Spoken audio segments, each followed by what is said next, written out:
नमस्कार, मैं हूं देवनाथ पांडे और आप देख रहे हैं देव का पंच।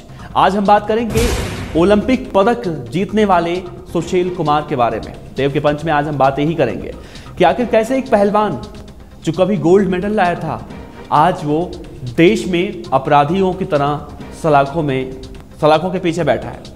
तो चलिए बात करते हैं। सबसे पहले शुरुआत करते हैं उस दिन की जो काला दिन यानी कि 4 मई सुशील कुमार के जीवन में भूचाल लेकर आया। तो 4 मई को सुशील कुमार सागर धनखड़ नाम जो उनका सागर नाम का पहलवान है उसको उठवा कर लाते हैं छत्रसाल स्टेडियम के बेसमेंट में। ऐसा उन पर आरोप है, कथित तौर से भी कह सकते हैं, क्योंकि जब तक आरोप सिद्ध नहीं होता तब तक हम किसी को अपराधी बिल्कुल भी नहीं कह सकते। सुशील कुमार के ऊपर आरोप है कि 4 मई की रात को वो सागर धनखड़ को उठा के लाते हैं और उसके साथ नीरज बामानिया गैंग के कई सारे बदमाश भी होते हैं और सागर धनखड़ की बहुत बुरी तरह से पिटाई की जाती है और इस पिटाई में सागर धनखड़ की मौत हो जाती है। हालांकि मौत हॉस्पिटल ले जाने के बाद होती है। इसके बाद सुशील कुमार अपने घर जाते हैं, आराम से सोते हैं, लेकिन जब उन्हें यह मालूम चलता है कि सागर धनखड़ की जिसने पिटाई जिन्होंने किया था उसकी वो अब मर चुका है। अब उनके पैरों के नीचे से जमीन खिसक जाती है और वो वहां से फरार हो जाते हैं। सुशील पहलवान के बारे में कहा जा रहा है उसके बाद वो एक भूरा पहलवान नाम के आदमी को फोन करते हैं और वो पहलवान आता है और उसके साथ वो गाड़ी में कहां जाते हैं? उत्तराखंड।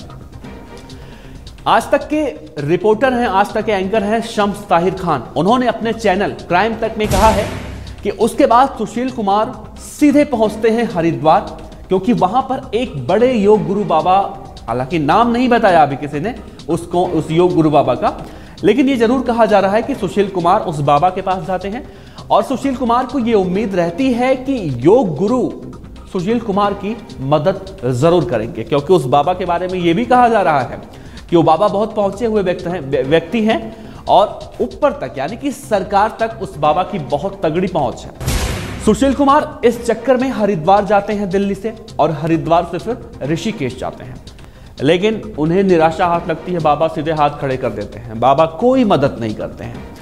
लेकिन अब देखने वाली बात यह है कि बाबा का नाम, जिस बाबा का नाम सामने आ रहा है वो बाबा कौन से है। उस बाबा का नाम अगर सामने आता तो और अच्छी बात होती और बाबा पर भी कहीं ना कहीं लोग जानते कि आखिर सुशील कुमार के वो चहेते बाबा कौन से हैं। दोस्तों, अगर आपको लग रहा हो कि आप उस बाबा जी को जानते हैं तो आप नीचे कमेंट बॉक्स में जरूर बताइएगा।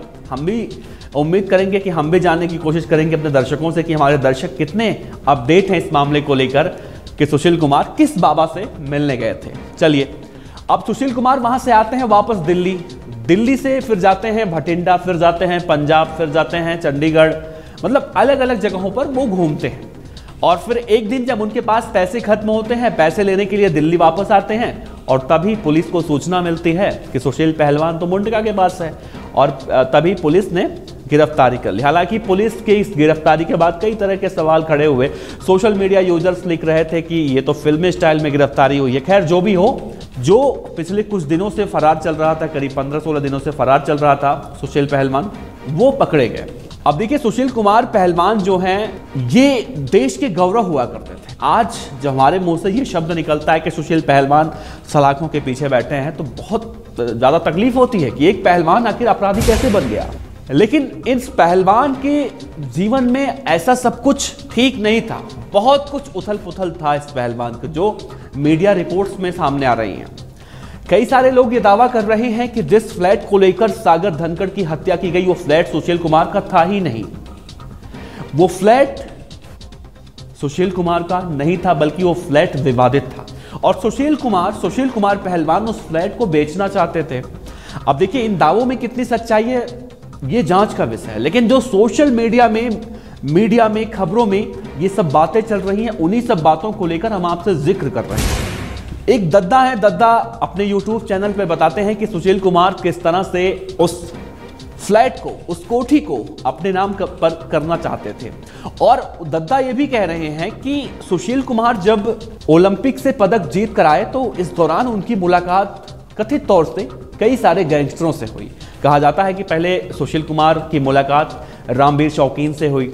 रामवीर शौकीन और नीरज बामाना, जो दिल्ली के सबसे बड़े, नीरज बामाना को डॉन कहा जाता है, दिल्ली का सबसे बड़ा, नीरज बामाना के मामा रामवीर शौकीन हैं। रामवीर शौकीन से मुलाकात होती है सुशील पहलवान की, और सुशील पहलवान की मुलाकात फिर होती है नीरज बवाना गैंग से। नीरज बवाना से रामवीर शौकीन मुलाकात करवाते हैं और उसके बाद फिर असौदा गैंग से इनकी मुलाकात होती है। उसका नाम होता है काला असौदा। असौदा गैंग से मुलाकात होती है। इसमें यह कहा जा रहा है कि सुशील पहलवान को रामवीर शौकीन ने ही काला असौदा से मिलवाया था। ये सब चलता रहा। सुशील कुमार को बहुत अच्छा लग रहा था उस दौरान, क्योंकि पहलवान जब माफियाओं के बीच में जाता है तो माफियाओं की जो दुनिया होती है वो अलग होती है। जैसे सुशील पहलवान की एक अलग दुनिया थी, चकाचौंध की दुनिया थी, लेकिन इसे हम व्हाइट कह सकते हैं और उसे ब्लैक कह सकते हैं।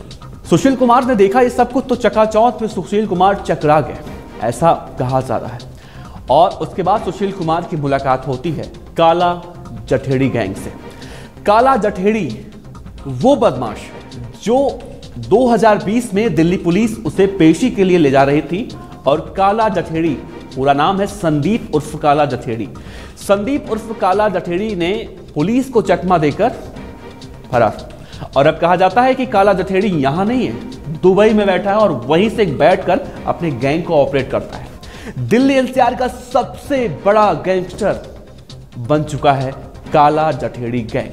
ये काला जठेड़ी नाम क्यों पड़ा, इस पर भी थोड़ी सी चर्चा कर लेते हैं। कहा जाता है कि जो greater Noida eastern peripheral expressway है उसके पास ही में एक गांव है जठेड़ी, और काला जठेड़ी यानी कि संदीप वहीं का रहने वाला है। और धीरे धीरे अपराध की दुनिया में दिल्ली एनसीआर में बहुत सारे लोग जाते हैं, तो संदीप भी अपराध की दुनिया में कदम रखा और देखते ही देखते संदीप एक बहुत बड़ा गैंगस्टर बन गया।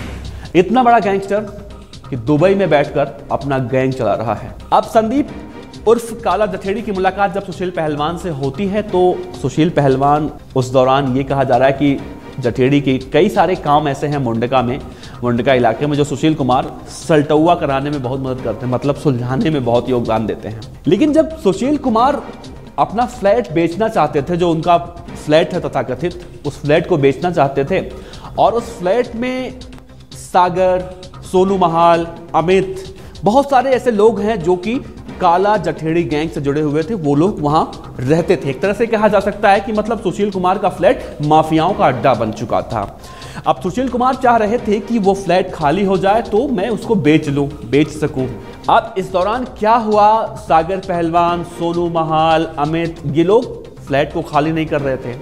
सुशील कुमार ने पुलिस के सामने जो जानकारी दी है उसमें सुशील कुमार ने यही कहा है कि वो सिर्फ सागर पहलवान को डराना चाहते थे, लेकिन कहते हैं कि जब आदमी अपने गुस्से पर काबू नहीं कर पाता तो उसके साथ कुछ ऐसा हो जाता और बेकाबू होकर ऐसा हुआ। लेकिन सागर की जो पोस्टमार्टम रिपोर्ट आई है उसको देखकर तो ऐसा कहा जा सकता है कि बहुत ही बेदर्दी से, जिसने भी मारा होगा, बहुत ही बेदर्दी से सागर पहलवान की हत्या की गई थी। उसके सर पर किसी भारी चीज से वार किया गया था। उसके शरीर में 4-4 इंच गड्ढे हैं, शरीर पर कई सारे जगह नीले निशान पड़े हुए हैं। और फिर सुशील कुमार जो कभी देश का गौरव हुआ करते थे, वो सुशील कुमार आज सलाखों के पीछे हैं। सुशील कुमार को लेकर अगली कहानी में हम आपको और भी बहुत कुछ बताने वाले हैं, क्योंकि खबरें ये चल रही हैं क्या सुशील कुमार का मेडल जो मिला है वो पद्मश्री उन्हें वापस उनसे लिया जाएगा, या फिर सुशील कुमार के बहुत सारे ऐसे राज हैं, बहुत सारे पुरस्कार हैं, नौकरियां तो चली गई हैं। तो सुशील कुमार से जुड़ी हुई और सारी वीडियो हम आपको बहुत जल्दी और सारी जानकारियां उनके बारे में लेकर आएंगे। लेकिन उम्मीद करते हैं आप अपना सुझाव, सलाह या फिर जो जानकारियां आपके पास होंगी वो जानकारियां हमें ज़रूर दीजिएगा। उम्मीद करते हैं आप लोग को हमारी दी हुई जानकारी अच्छी लगी होगी और हमने किसी का भी यहाँ पर दिल नहीं दुखाया होगा। लेकिन बहुत सारे लोग ऐसे होंगे जो हमारी इस रिपोर्ट को पसंद नहीं करेंगे, हमें नीचे कमेंट बॉक्स में गाली भी देंगे। तो गाली तो हम लगातार एक्सेप्ट करते हैं भाई, कम से कम हमारे दर्शक ने हमें देखा तो गाली कम से कम कोई दे रहा है तो उसका भी स्वागत है, गाली नहीं दे रहा है कोई तो उसका भी स्वागत है, अच्छी बातें कोई लिख रहा है उसका भी स्वागत है। मिला जुला कर कहें तो आप अपना कीमती सुझाव नीचे कमेंट बॉक्स में जरूर दीजिए। शुक्रिया।